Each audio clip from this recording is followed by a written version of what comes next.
merong discount for all student or sa lahat ng mga teacher.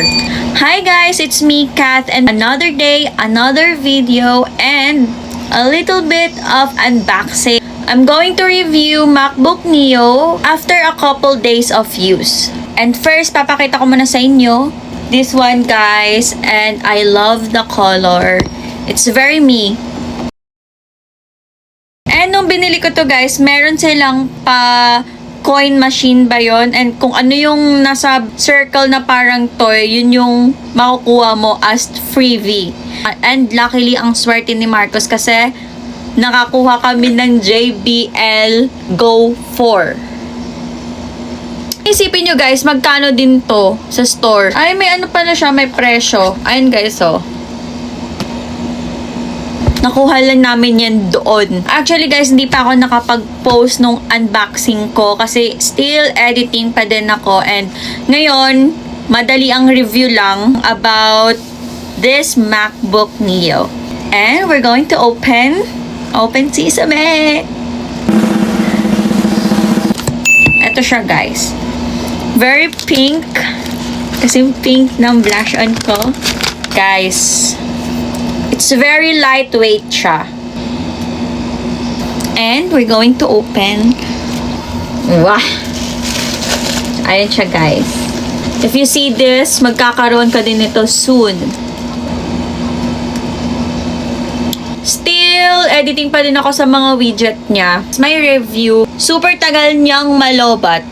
Nung nabili ko to siya guys, di ko pa siya talagang chinarge. And nasa 84 na yung battery percentage niya. Hanggang ngayon, hindi ko pa din siya na-charge. And they say it's not worth it daw kasi A18 chip. But I disagree. Super bilis and super smooth gamitin. Even a lot of tabs. And FYI guys, I got 256 gig only.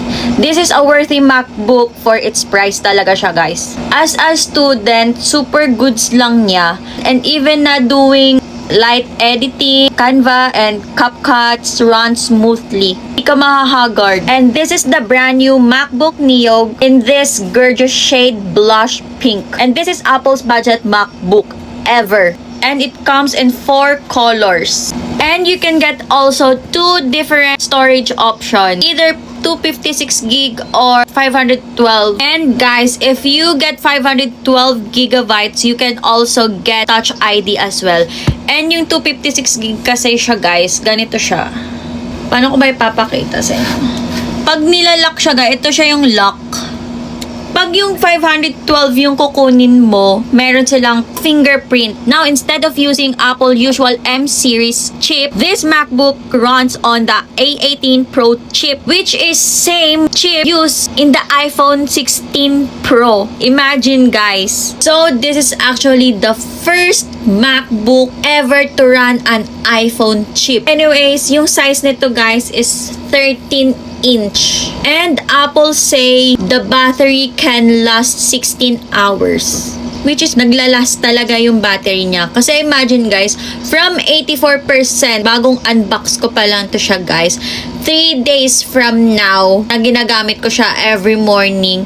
And ngayon, ilang percent na lang siya. We're going to check the battery kung ilan na lang. It's 33%.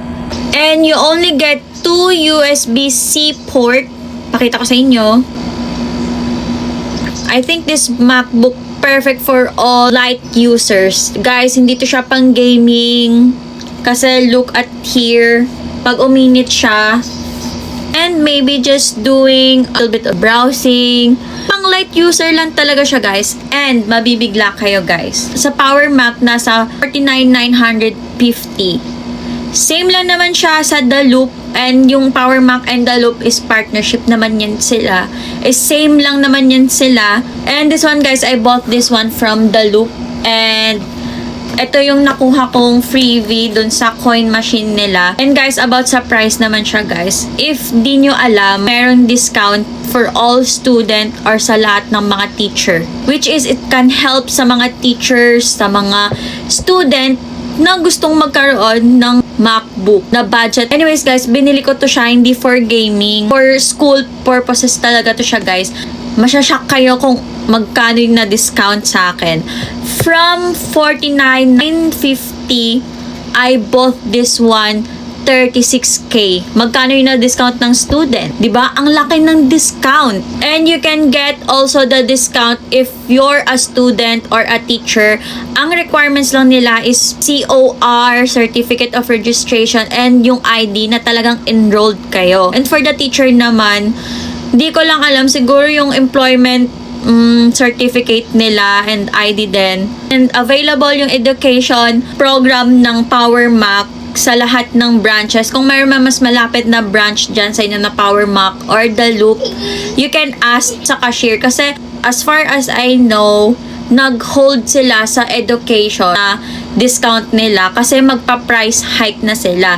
I don't know kung sa ibang lugar kung nag-hold yung ganong discount. Kung mayroon na lang mas malapit dyan sa inyo, you can go there. Super worth it kasi smooth niya, guys, for me. And yun lang yung masashare ko, guys. And guys, sana makakuha din kayo ng discount. Bye!